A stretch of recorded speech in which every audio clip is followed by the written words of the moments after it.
जय श्री कृष्णा। राधे राधे दोस्तों, स्वागत है आपका अपने चैनल पर। आज हम आपके लिए लेकर आए हैं एकादशी व्रत पारण के समय सुनी जाने वाली तुलसी माता की कथा। तो दोस्तों, द्वादशी तिथि के दिन जब भी आप एकादशी व्रत का पारण करेंगे तो तुलसी जी की इस कथा को अवश्य सुने, तभी आपको एकादशी व्रत के पूर्ण फल की प्राप्ति होगी। तो प्रेम से बोलो तुलसी माता की जय हो। हमने आपके मुख से तुलसी के पत्र और पुण्य का शुभ महात्म्य सुना, जो भगवान विष्णु को बहुत ही प्रिय है। अब हम आपसे तुलसी की पुण्यमय कथा को सुनना चाहते हैं। व्यास जी बोले, ब्राह्मणों, पहले स्कंद पुराण में मैं जो कुछ बतला आया हूँ वही यहाँ भी कहता हूँ। शतानंद मुनि के शिष्य कठोर व्रत का पालन करने वाले थे। उन सब ने एक दिन अपने गुरु को प्रणाम करके परम पुण्य और हित की बात पूछी। शिष्यों ने कहा, नाथ, ब्रह्म देवताओं में श्रेष्ठ आपने पूर्व काल में ब्रह्मा जी के मुख से तुलसी जी के जिस कथा का श्रवण किया था उसको अब हम सब सुनना चाहते हैं। शतानंद मुनि जी बोले, शिष्यगण, तुलसी जी का नाम उच्चारण करने पर ही असुरों का दर्प दलन करने वाले भगवान श्री विष्णु प्रसन्न हो जाते हैं। मनुष्य के पाप नष्ट हो जाते हैं, उन्हें अक्षय पुण्य की प्राप्ति होती है, जिसके दर्शन मात्र से करोड़ों गोदान का फल प्राप्त होता है। उस तुलसी का पूजन और वंदन लोग क्यों ना करें। कलयुग के संसार में वे मनुष्य धन्य हैं जिनके घर में शालिग्राम शिला का पूजन संपन्न करने के लिए प्रतिदिन तुलसी जी का वृक्ष भूतल पर लहलहाता रहता है। जो कलयुग में भगवान श्री केशव की पूजा के लिए पृथ्वी पर तुलसी का वृक्ष लगाते हैं, उन पर यदि यमराज अपने किंकड़ों सहित रुष्ट हो जाएं, तो भी वह उनका क्या कर सकते हैं। तुलसी, तुम अमृत से उत्पन्न हुई हो और केशव को सदा ही प्रिय हो। कल्याणी, मैं भगवान की पूजा के लिए तुम्हारे पत्रों को चुनता हूँ। तुम मेरे लिए वरदायिनी बनो। तुम्हारे श्री अंगों से उत्पन्न होने वाले पत्रों और मंजरियों द्वारा मैं सदा ही जिस प्रकार श्री हरि का पूजन कर सकूं, ऐसा उपाय करो। पवित्र अंगनी तुलसी, तुम कलिमल का नाश करने वाली हो। इस भाव के मंत्रों से जो तुलसी दलों को चुनकर उनसे भगवान वासुदेव की पूजा करता है, उसकी पूजा का करोड़ों गुना फल प्राप्त होता है। देवेश्वरी, बड़े बड़े देवता भी तुम्हारे प्रभाव का गायन करते हैं। मुनि, सिद्ध, गंधर्व, पाताल निवासी, साक्षात नागराज, शेष, संपूर्ण देवता भी तुम्हारे प्रभाव को नहीं जानते। केवल भगवान विष्णु ही तुम्हारी महिमा को पूर्ण रूप से जानते हैं। जिस समय क्षीर समुद्र मंथन का उद्योग प्रारंभ हुआ था, उस समय श्री विष्णु की आनंद अर्श से तुम्हारा प्रादुर्भाव हुआ था। पूर्व काल में श्री हरि ने तुम्हें अपने मस्तक पर धारण किया था। देवी, उस समय श्री विष्णु के शीर का संपर्क पाकर तुम पवित्र हो गई। तुलसी, मैं तुम्हें प्रणाम करता हूँ। तुम्हारी श्री अंग से उत्पन्न पत्रों द्वारा जिस प्रकार श्री हरि की पूजा कर सकूं, ऐसी कृपा करो जिससे मैं निर्विघ्नता पूर्वक परम गति को प्राप्त हो सकूं। साक्षात श्री कृष्ण ने तुम्हें गोमती तट पर लगाया और बढ़ाया था। वृंदावन में भी विचरते समय उन्होंने संपूर्ण जगत और गोपियों के हित के लिए तुलसी का सेवन किया। जगत प्रिया तुलसी, पूर्व काल में वशिष्ठ जी के कथन अनुसार श्री रामचंद्र जी ने राक्षसों का वध करने के लिए उद्देश्य से सरयू के तट पर तुम्हें लगाया। तुलसी देवी, मैं तुम्हें प्रणाम करती हूँ। श्री रामचंद्र जी से वियोग हो जाने पर अशोक वाटिका में रहते हुए जनक किशोरी सीता जी ने तुम्हारा ही ध्यान किया था, जिससे उन्हें पुनः अपने प्रियतम का समागम प्राप्त हुआ। पूर्व काल में हिमालय पर्वत पर भगवान शंकर की प्राप्ति के लिए पार्वती देवी ने तुम्हें लगाया और अपनी अभिष्ट सिद्धि के लिए तुम्हारा सेवन किया। तुलसी देवी, मैं तुम्हें नमन करती हूँ। संपूर्ण देवांगनाओं और किन्नरों ने भी दुःस्वप्न का नाश करने के लिए नंदन वन में तुम्हारा सेवन किया था। देवी, तुम्हें मेरा नमस्कार है। धर्म अरण्य में साक्षात पितरों ने तुलसी का सेवन किया। दंडक अरण्य में भगवान श्री रामचंद्र जी ने अपने ही साधन की इच्छा से परम पवित्र तुलसी का वृक्ष लगाया। लक्ष्मण और सीता ने भी बड़ी भक्ति के साथ उन्हें पूजा।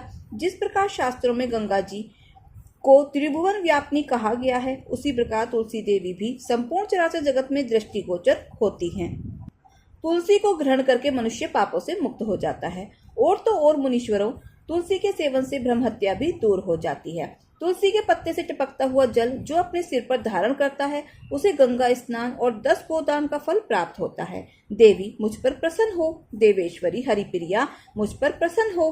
क्षीर सागर के मंथन से प्रकट हुई तुलसी देवी, मैं तुम्हें प्रणाम करती हूँ। द्वादशी की रात्रि में जागरण करके जो इस तुलसी माता की कथा को सुनता है, भगवान श्री विष्णु उसके 32 अपराध क्षमा कर देते हैं। बाल्यावस्था, कुमार अवस्था, जवानी और बुढ़ापे में जो पाप किए जाते हैं, वे सब तुलसी तत्व के पाठ से नष्ट हो जाते हैं। तुलसी के स्त्रोत से संतुष्ट होकर भगवान सुख और अभयदान प्रदान करते हैं। जिस घर में तुलसी देवी की इस कथा को सुना जाता है और पढ़ा जाता है, उसका कभी अशुभ नहीं होता। उसका सब मंगल ही मंगल होता है, किंचित भी अमंगल नहीं होता। उसके लिए सदा सुकाल बना रहता है। वह घर अपार धन धान्य से भरपूर रहता है। तुलसी जी की इस कथा को सुनने मात्र से मनुष्य के हृदय में भगवान विष्णु के प्रति अविचल भक्ति होती है। उसका वैष्णवों से कभी वियोग नहीं होता। इतना ही नहीं, उसकी बुद्धि कभी भी धर्म से पृथक नहीं होती है। जो द्वादशी की रात्रि में जागरण करके तुलसी जी की इस कथा का पाठ करता है या सुनता है, उसे करोड़ों तीर्थों के समान का फल प्राप्त होता है। तो प्रेम से बोलो विष्णु भगवान की जय हो, तुलसी माता की जय हो। बहुत समय पहले की बात है। एक समय एक राजा शाम के समय अपने बगीचे में बैठा था। तभी उसका एक मुसलमान नौकर किसी काम से वहां पर आ गया।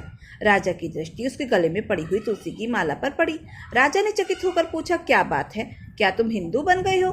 तब वह कहने लगा, नहीं महाराज, हिंदू नहीं बना हूँ। तब राजा ने पूछा, तो गले में तुलसी की माला क्यों डाल रखी है? तब वह बोला, राजा साहब, तुलसी की माला की बड़ी ही महिमा है। तब राजा ने पूछा, क्या महिमा है, मुझे भी बताओ। तब वह बोला, राजा साहब, आपको एक सत्य घटना सुनाता हूँ। एक बार मैं अपने ननिहाल जा रहा था। सूरज ढलने को था। इतने में दो छाया पुरुष दिखाई दिए, जिनको हिंदू लोग यमदूत बोलते हैं। उनकी डरावनी आकृति देखकर मैं तो घबरा गया। तब वे मुझसे कहने लगे, तुम डरो मत, तुम्हारी मौत अभी नहीं है। अभी एक युवक किसान बैलगाड़ी भगाता भगाता आएगा। यह जो गड्ढा है, इसमें उसकी बैलगाड़ी का पहिया फंस जाएगा और बैलों के कंधे पर रखा हुआ जुआ टूट जाएगा। बैलों को प्रेरित करके हम उद्दंड बना देंगे और उसमें से जो दाईं ओर का बैल होगा वो विशेष उद्दंड होकर युवक किसान के पेट में अपना सींग घुसा देगा और इसी से उसकी मृत्यु हो जाएगी। हम उसी की जीव आत्मा को लेने आए हैं। राजा साहब, मैंने उन यमदूतों से हाथ जोड़कर प्रार्थना की और कहा कि यह घटना देखने की मुझे भी इजाजत दे दो। तब उन्होंने मुझे इजाजत दे दी। मैं दूर एक पेड़ के पीछे खड़ा हो गया। थोड़ी देर में सचमुच उस कच्चे रास्ते से एक बैलगाड़ी दौड़ती हुई आई। जैसे उन्होंने कहा था, ठीक वैसे ही बैलगाड़ी को झटका लगा।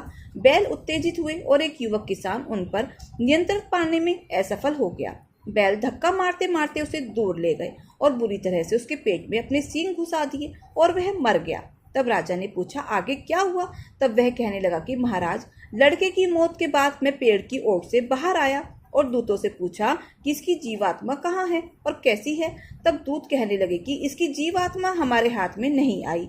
मृत्यु तो इसकी जैसे होनी थी वैसी ही हुई, किंतु हुई वहां जहां तुलसी का पौधा लगा हुआ था, और जहां तुलसी होती है वहां मृत्यु होने पर जीवात्मा भगवान श्री हरि के धाम को जाता है। श्री हरि के पार्षद आकर उसे ले जाते हैं। राजन, बस ये घटना मेरे मन में बैठ गई। मरने के बाद मैं स्वर्ग जाऊंगा या नरक, ये तो मुझे नहीं पता, लेकिन मैं तुलसी माला तो पहन ही सकता हूँ। हो सकता है मुझे भी भगवान नारायण के धाम जाने का मौका प्राप्त हो। बस तभी से मैं तुलसी माला धारण करता हूँ। ऐसी ही दिव्य महिमा है तुलसी माला धारण करने की। तो प्रेम से बोलो तुलसी माता की जय हो। एक बार राधा रानी जी अपनी सखी से बोली, हे सखी, तुम श्री कृष्ण की प्रसन्नता के लिए किसी ऐसे देवता की पूजा बताओ जो परम सौभाग्य वर्धक हो। तब समस्त सखियों में श्रेष्ठ चंद्रलला अपने हृदय में एक क्षण तक कुछ विचार करके बोली। चंद्रलला ने कहा कि हे राधे, परम सौभाग्यदायक और श्री कृष्ण की प्राप्ति के लिए एक वरदायक व्रत है, तुलसी की सेवा। तुम्हें तुलसी की सेवा का नियम लेना चाहिए, क्योंकि तुलसी का यदि स्पर्श, ध्यान, नाम संकीर्तन, आरोपण या सींचन किया जाए तो महान पुण्य पद प्राप्त होता है। हे राधे, जो प्रतिदिन तुलसी की 9 प्रकार से सेवा भक्ति करते हैं वे कोटि सहस्त्र युगों तक अपने उस सत्कर्म का उत्तम फल भोगते हैं। मनुष्य की लगाई हुई तुलसी जब तक शाखा पर शाखा, बीज, पुष्प और सुंदर दलों के साथ पृथ्वी पर बढ़ती रहती है, तब तक उनके वंश में जो जो जन्म लेता है वे सभी 100,000 कल्पों तक श्री हरि के धाम में निवास करते हैं। जो तुलसी की मंजरी को सिर पर रखकर प्राण त्यागता है वह करोड़ों पापों से युक्त क्यों न हो, यमराज उसकी तरफ देखते तक नहीं। इस प्रकार चंद्रलला की कही गई बातें सुनकर श्री राधा ने साक्षात श्री हरि को संतुष्ट करने वाली तुलसी जी की सेवा करना आरंभ कर दिया। केतकी वन में 2 हाथ गोलाकार भूमि पर बहुत ऊंचा और अत्यंत मनोहर श्री तुलसी जी का मंदिर बनवाया, जिसकी दीवारें सोने से जड़ी थी। किनारे किनारे पर पद्म रागमणि लगी हुई थी। वह सुंदर सुंदर हीरे, पन्ने, मोतियों के परकोटों से अत्यंत सुशोभित था। उसके चारों ओर परिक्रमा करने के लिए गरी बनाई गई थी, जिसकी भूमि चिंतामणि से मंडित थी। ऐसे तुलसी मंदिर के मध्य में हरे पल्लवों से सुशोभित तुलसी जी की स्थापना करके श्री राधा जी ने अभिजीत मुहूर्त में उनकी सेवा आरंभ की। श्री राधा जी ने आश्विन शुक्ल पूर्णिमा से लेकर चैत्र पूर्णिमा तक तुलसी जी की सेवा और व्रत और अनुष्ठान किया। व्रत आरंभ करके उन्होंने प्रति मास अलग अलग रस से तुलसी जी को सींचा। कार्तिक में दूध से, मार्गशीर्ष मास में गन्ने के रस से, पौष मास में द्राक्षा रस से, माघ मास में 12 मासी आम के रस से, फाल्गुन मास में अनेक वस्तुओं के मिश्रित मिश्री के रस से और चैत्र मास में पंचम रस से उनका सिंचन किया। वैशाख कृष्ण प्रतिपदा के दिन उद्यापन का उत्सव किया। उन्होंने 2 लाख ब्राह्मणों को 56 भोगों से तृप्त करके वस्त्र और आभूषणों के साथ दक्षिणा भी दी। मोटे मोटे दिव्य मोतियों का 1 लाख भार और स्वर्ण का 1 कोटि भार श्री गंगाचार्य जी को दिया। उस समय आकाश से देवता तुलसी मंदिर पर फूलों की वर्षा करने लगे। उसी समय स्वर्ण सिंहासन पर विराजमान श्री हरिप्रिय तुलसी देवी प्रकट हुई। उनकी 4 भुजाएं थी, कमल दल के समान विशाल नेत्र थे, 16 वर्ष की सी अवस्था और श्याम कांति थी। मस्तक पर हेममय किरीट प्रकाशित था और कानों में कंचनमय कुंडल झिलमिला रहे थे। सिंहासन से उतरकर तुलसी देवी ने रंगवल्लभी जैसी श्री राधा जी को अपनी भुजाओं में भर लिया और उनके मुख चंद्र का चुंबन किया।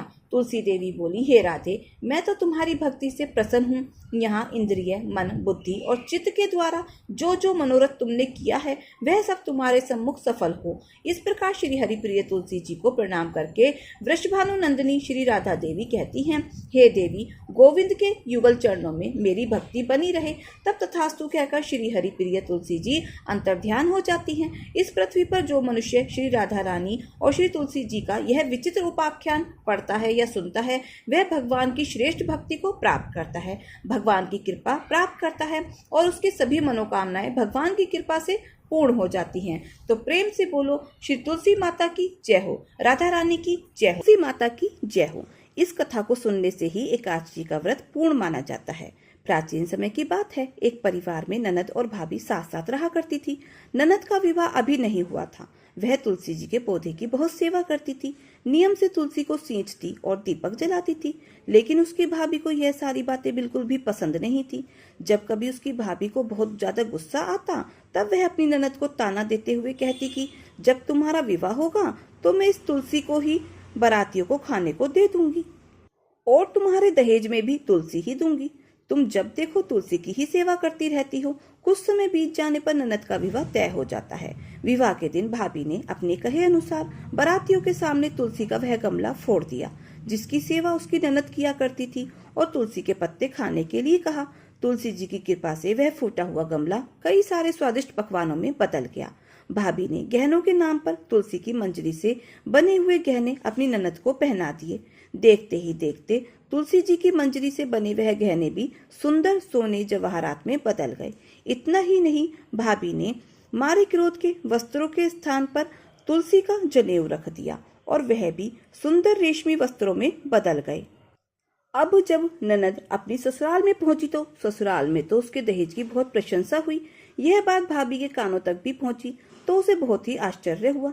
उसने सोचा कि उसने तो ननद के गहने, कपड़े और जनेऊ तक तुलसी जी के ही रखे थे और तुलसी मंजरी रखी थी। यह सब जानकर भाभी को बहुत आश्चर्य हुआ।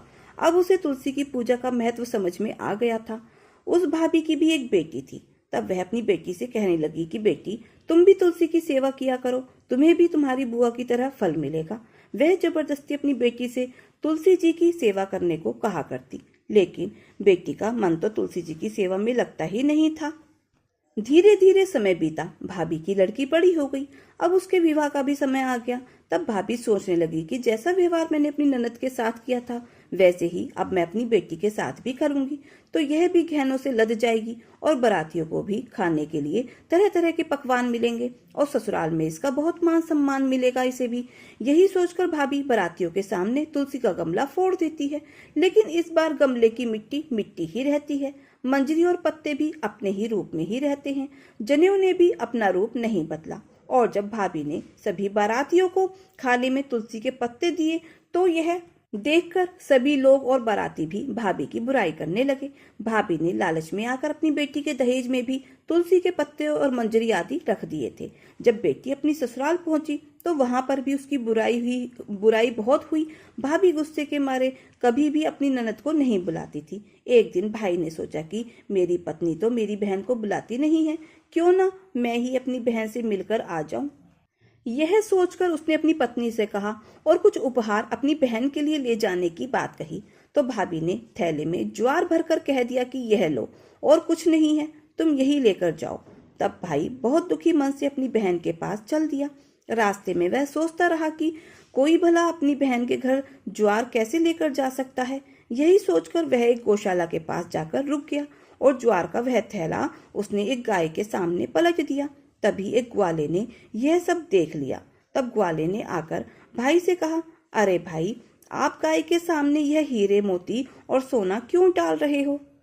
गाय को तो घास डालनी होती है। तब भाई ने मुड़कर देखा तो वह हैरान रह गया। उस भाई ने ग्वाले को सारी बात बताई और धन लेकर खुशी खुशी अपनी बहन के घर चल दिया। दोनों भाई बहन एक दूसरे को देखकर बहुत प्रसन्न हुए। तब बहन ने तुलसी माता से सच्चे मन से प्रार्थना की कि उसकी भाभी को सबुद्धि प्राप्त हो जाए और तुलसी माता की कृपा से उनके घर में भी सुख समृद्धि और धन के भंडारे भर जाएं। तब कुछ दिनों के बाद देखते ही देखते भाभी का मन बदल गया और वह अपनी ननद को बहुत मान सम्मान देने लगी और अब वह भी सच्चे मन से तुलसी जी की सेवा करने लगी। तुलसी माता की कृपा से उनके घर में सुख समृद्धि के भंडार भर गए। उनके घर में अब कलह कलेश नहीं होता था और सभी सुख से रहने लगे। तो प्रेम से बोलो तुलसी माता की जय हो। विष्णु भगवान की जय हो।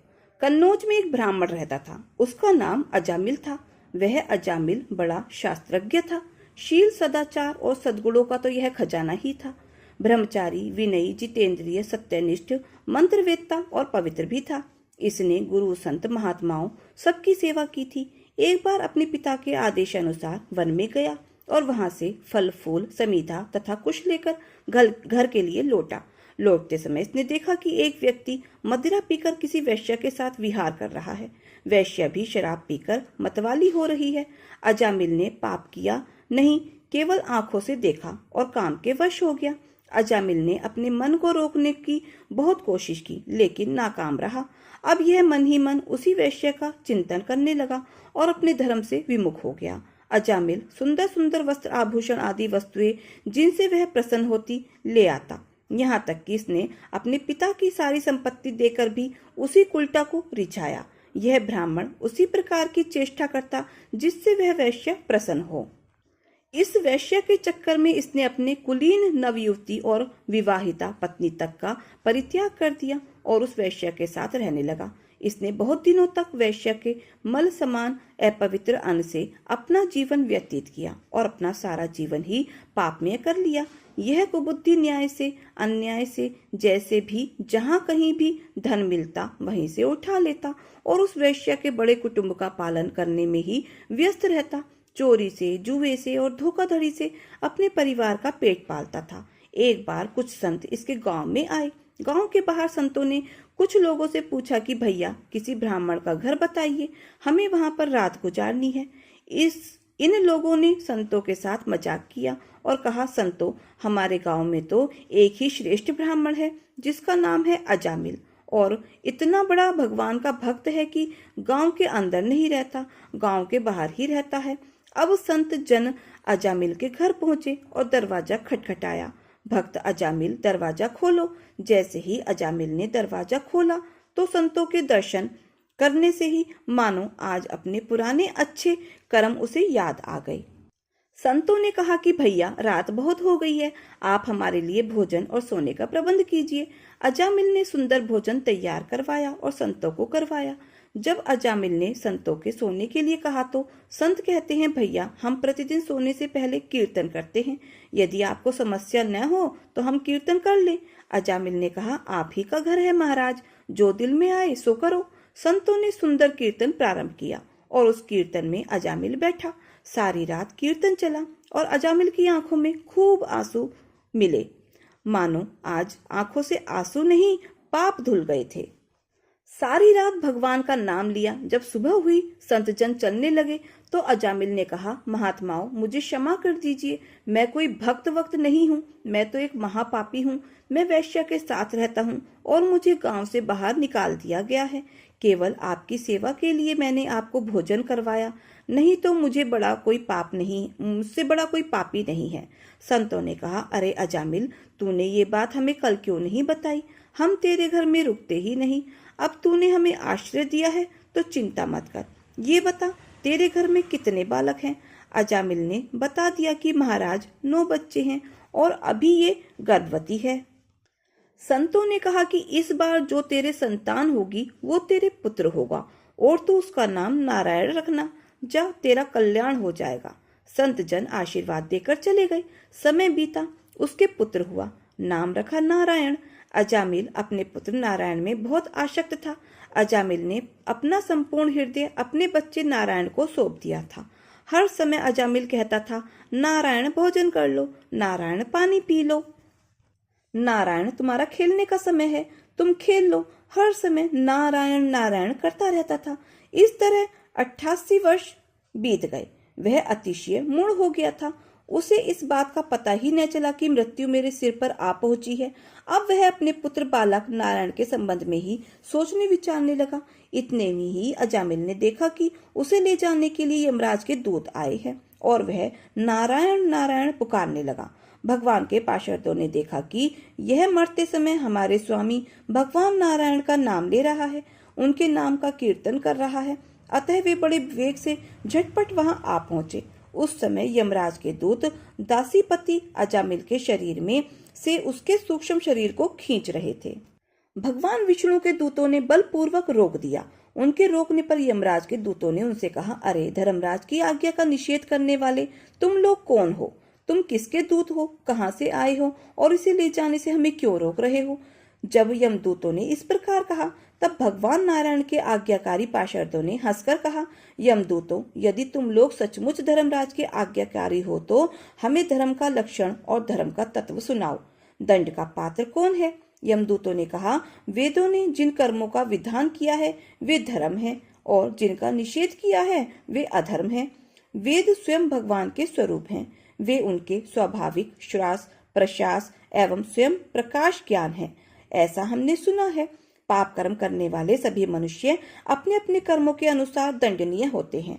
भगवान श्री हरि विष्णु के पार्षदों ने कहा, यमदूतों, यह बड़े आश्चर्य और खेद की बात है कि धर्मज्ञों की सभा में अधर्म प्रवेश कर रहे हैं, क्योंकि यहाँ निरपराध और अदंडनीय व्यक्तियों को व्यर्थ ही दंड दिया जाता है। यमदूतों, इसने कोटि कोटि जन्मों की पाप राशि का पूरा पूरा प्रायश्चित कर लिया है, क्योंकि इसने विवश होकर ही सही भगवान के परम कल्याण में मोक्षप्रद नाम का उच्चारण तो किया है। जिस समय इसने नारायण इन 4 अक्षरों का उच्चारण किया, उसी समय केवल उतने से ही इस पापी के समस्त पापों का प्रायश्चित हो गया। चोर, शराबी, मित्रद्रोही, भ्रमघाती, गुरु पत्नीगामी ऐसे लोगों का, संसर्गी, स्त्री, राजा पिता और गाय को मारने वाला, चाहे जैसा और चाहे जितना बड़ा पापी हो, सभी के लिए यही इतना ही सबसे बड़ा प्रायश्चित है कि भगवान के नामों का जाप किया जाए, क्योंकि भगवान नामों के उच्चारण से मनुष्य की बुद्धि भगवान के गुण, लीला और स्वरूप में रम जाती है और स्वयं भगवान की उसके प्रति आत्मीय बुद्धि हो जाती है।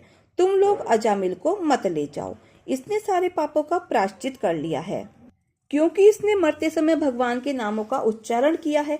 इस प्रकार भगवान के पार्षदों ने भगवत धर्म का पूरा पूरा निर्णय सुना दिया और अजामिल को यमदूतों के पास से छुड़ाकर मृत्यु के मुख से बचा लिया। भगवान की महिमा सुनने से अजामिल के हृदय में शीघ्र ही भक्ति का उदय हो गया। अब वह अपने पापों को याद करके बड़ा पश्चाताप करने लगा। अजामिल मन ही मन सोचने लगा, अरे मैं कैसा इंद्रियों का दास हूँ। मैंने एक दासी के गर्भ से पुत्र उत्पन्न करके अपना ब्राह्मण तत्व नष्ट कर दिया। यह बड़े दुख की बात है। धिक्कार है, मुझे बार बार धिक्कार है। मैं संतों के द्वारा निंदित हूँ, पापात्मा हूँ। मैंने अपने कुल में कलंक का टीका लगा दिया है। मेरे माँ बाप बूढ़े और तपस्वी थे, मैंने उनका भी परित्याग कर दिया। मैं कितना कृतज्ञ हूँ। मैं अब अवश्य ही अत्यंत भयावने नरक में गिरूंगा, जिसमें गिरकर धर्मघाती, पापात्मा, कामी पुरुष अनेकों प्रकार की यम यातना भोगते हैं। कहाँ तो मैं महाकपटी, पापी, निर्लज और ब्रह्म तेज को नष्ट करने वाला, तथा कहाँ भगवान का यह परम मंगलमय नारायण नाम। सचमुच मैं तो कृतार्थ हो गया। अब मैं अपने मन, इंद्रिय और प्राणों को वश में करके ऐसा प्रयत्न करूंगा कि फिर अपने को घोर अंधकार में नरक में ना डालूं। मैंने यमदूतों से डर के अपने पुत्र नारायण को पुकारा और भगवान के पार्षद प्रकट हो गए। यदि मैं वास्तव में नारायण को पुकारता तो क्या आज श्री नारायण मेरे सामने प्रकट न हो जाते। अब अजामिल के चित्त में संसार के प्रति तीव्र वैराग्य हो गया। वे सबसे संबंध के मोह को छोड़कर हरिद्वार चले गए। उस देव स्थान में जाकर वे भगवान के मंदिर में आसन पर बैठ गए और उन्होंने योग मार्ग का आश्रय लेकर अपनी सारी इंद्रियों को अन्य विषयों से हटाकर मन भगवान श्री हरि विष्णु में लीन कर लिया और मन को बुद्धि में मिला लिया। इसके बाद आत्मचिंतन के द्वारा उन्होंने बुद्धि को विषयों से पृथक कर लिया तथा भगवान के धाम अनुभव स्वरूप पर ब्रह्म में जोड़ दिया। इस प्रकार जब अजामिल की बुद्धि त्रिगुणमयी प्रकृति से ऊपर उठकर भगवान के स्वरूप में स्थित हो गई, तब उन्होंने देखा कि उनके सामने वे ही चारों पार्षद जिन्हें उन्होंने पहले देखा था खड़े हैं। अजामिल ने सिर झुकाकर उन्हें नमस्कार किया। उनका दर्शन पाने के बाद उन्होंने उस तीर्थ स्थान में गंगा के तट पर अपना शरीर त्याग दिया और तत्काल भगवान के पार्षदों का स्वरूप प्राप्त कर दिया। अजामिल भगवान के पार्षदों के साथ स्वर्णमय विमान पर आरूढ़ होकर आकाश मार्ग से भगवान लक्ष्मीपति के निवास स्थान बैकुंठ में चले गए। तो प्रेम से बोलो विष्णु भगवान की जय हो। जय श्री कृष्णा। राधे राधे। दोस्तों, आपको हमारी कथा कहानी कैसी लगी? अच्छी लगी हो तो कमेंट बॉक्स में ओम नमो भगवते वासुदेवाय नमः या जय श्री कृष्णा राधे राधे जरूर लिखें। और वीडियो अच्छी लगी हो तो प्लीज वीडियो को लाइक शेयर और सब्सक्राइब अवश्य करें।